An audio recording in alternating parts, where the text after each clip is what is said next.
Oh yeah.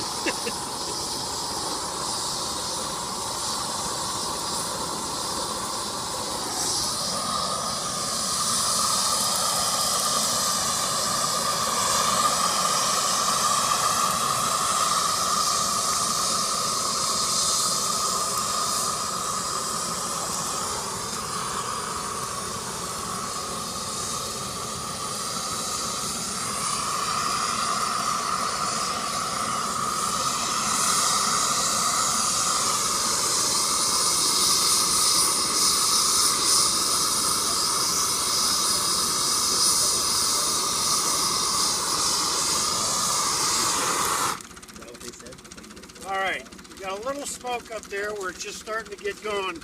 And watch very carefully what happens as it gets hotter and hotter. And I get the propane farther and farther away.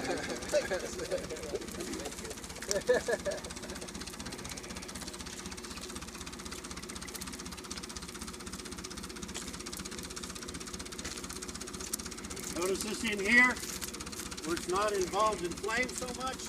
You get a lot of unburned smoke. Over here where the flame's hotter, these hot spots over here where the flame's nice and hot, you get almost no smoke. The idea here is to turn the whole thing into one of these hot spots with all the flame on top and no smoke escaping. Takes a little longer to get started with the bottom lit fire, so sometimes it's tempting to reach in under there and try to get it going a little bit. Calls for patience, but once it gets going, you'll find it's worth waiting for. When you get these little rogue escape flames, you just let it go on the bottom, they fall through. Yeah, it's not that big a deal. Yeah. Truth be told, well, you remember in the Jack Daniels burn, you had that alcohol dripping all the way down with nice, evenly sized material like this. You want the whole thing eventually all involved in flame, so a little bit escaping into the bottom of it like that is not that big a deal. You want to try to use as much gas as possible with a leaf blower to help even it out on top? You could, yeah. The only thing I would do differently on this particular burn is see that high spot in the middle where there wasn't any small material placed. I would have liked to make sure that got going, that had a little material up there high, because you can see that's where a good bit anyway of the smoke that is escaping is coming from. But as it gets hotter and hotter, you'll see it get cleaner and cleaner. Right?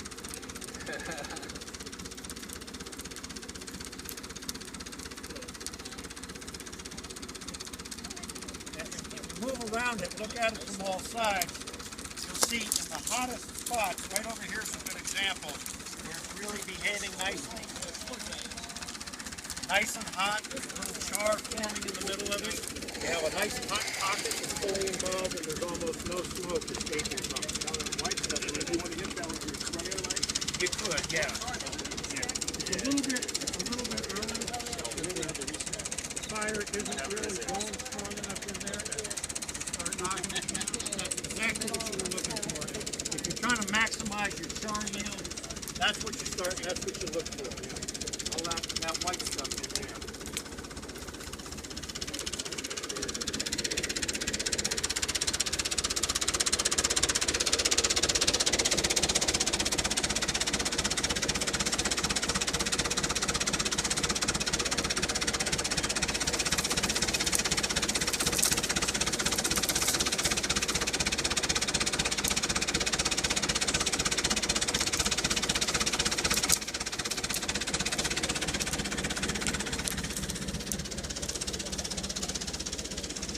Could go around and hit these little cold spots here with a little bit more flame to get them going, but typically just a little more small material in there. It's best to use different size particles, right? If it's all uniform, then you're not going to get the same air. Actually, No? If I could, every fire would be as uniform, like the Jack Daniels deal, as possible to maximize char yield. Okay. Yeah, like the Jack Daniels.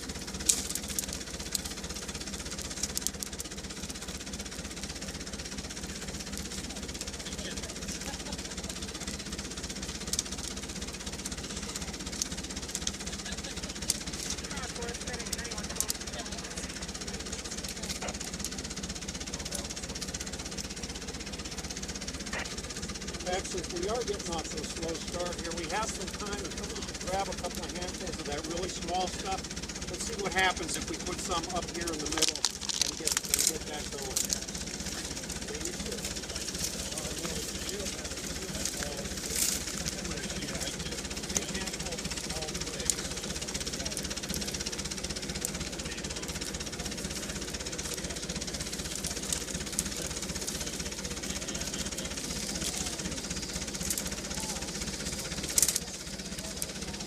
So Bob, Here's what we consider a biochar pile differently than just a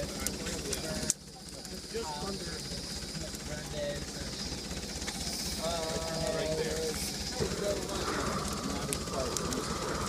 That's baseball.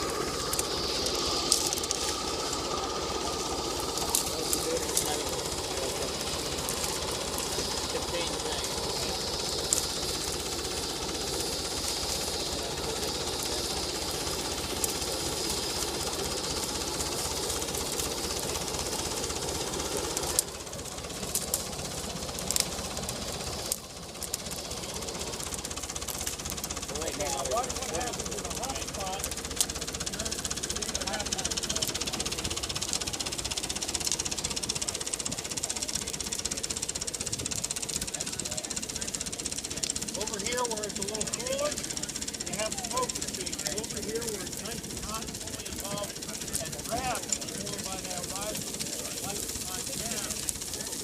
Pretty much pulls all the smoke from around it into the flame. Huh? Yeah, as I said, open that up a little bit, got more in, air into it, that would be fire. Black flame.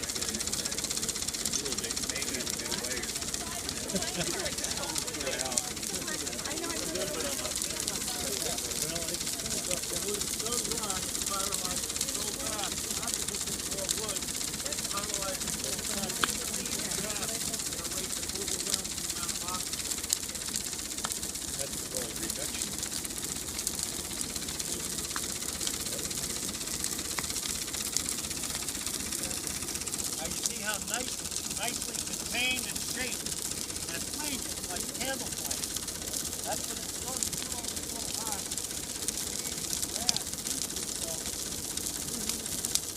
Around it, you get that nice shape and shape. Black is burn the I said, too much gas all at once.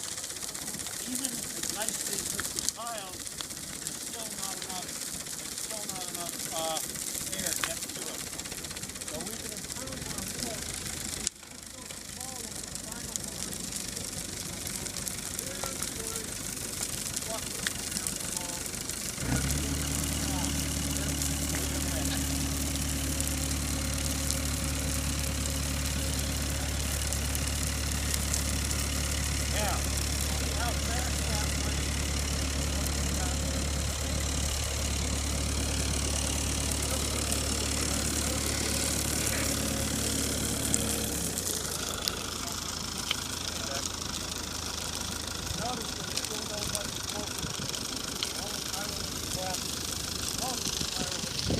Except for the carbon soot, are being burned pretty efficiently.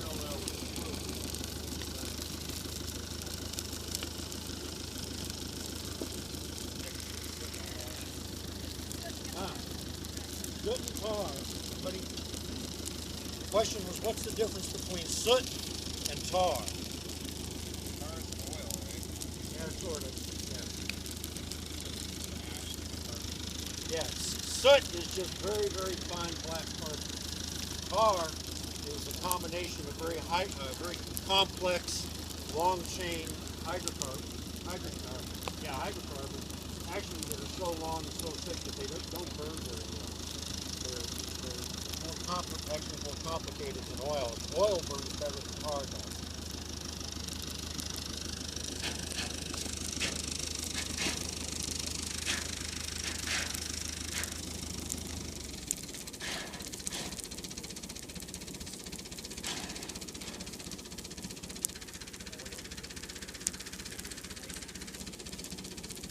All right, we learned something very important about this material. Small like this doesn't send off a lot of heat. Remember I was talking about those logs being closer or farther apart? These little sticks, when they just get going, they have to be very close together to transfer heat from one to the other. The smaller the pieces, the more difficult it is to light with radiant heat.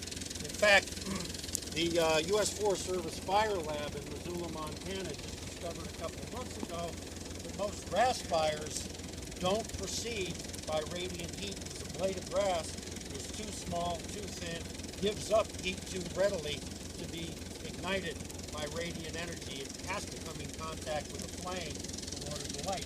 That's why grass fires don't spread faster than they do. This stuff here is more like grass than it is like logs.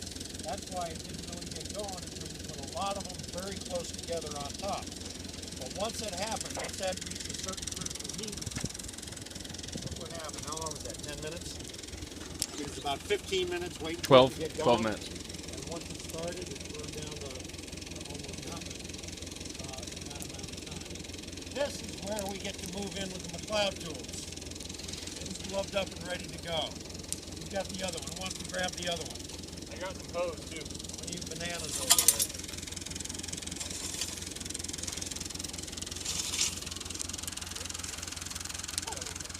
there? Yeah.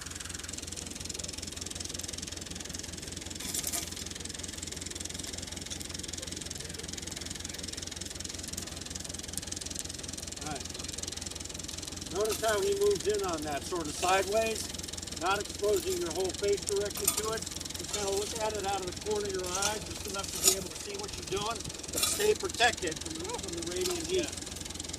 Really? Yeah, you gotta watch those fans. But it doesn't take much. It just takes a little bit to push it together. And this is the point where we start looking for, well, how much wood are we burning up? How much char are we burning up? And how much char are we making by letting it go? Right now, see, there's still a lot of big long sticks. That indicates to me there's a lot of unburned wood. Hirst char is really easy to bring up. Almost collapsed from its own weight. Right now, there's still a lot of unburned wood in there. It's a gap, or a minor area. I can let it out, let it go. Turned out all right. Started a little smoky. Well, I mean, if you couldn't get that first, I mean, this stuff is so dry. Yeah. It's been down for at least a full year and a half. Okay. Tell us you had precious gems lying around here. Sure. Sure it is. On the East Coast, I think we call that feldspar. Maybe it's not the same at all. But It's you know, the indigenous population around here made arrowheads from that. They wouldn't use a piece that was a fracture, but it's the same. You know, and then you get into California jade. You know, you get into different things that are very close. But it's igneous. yeah.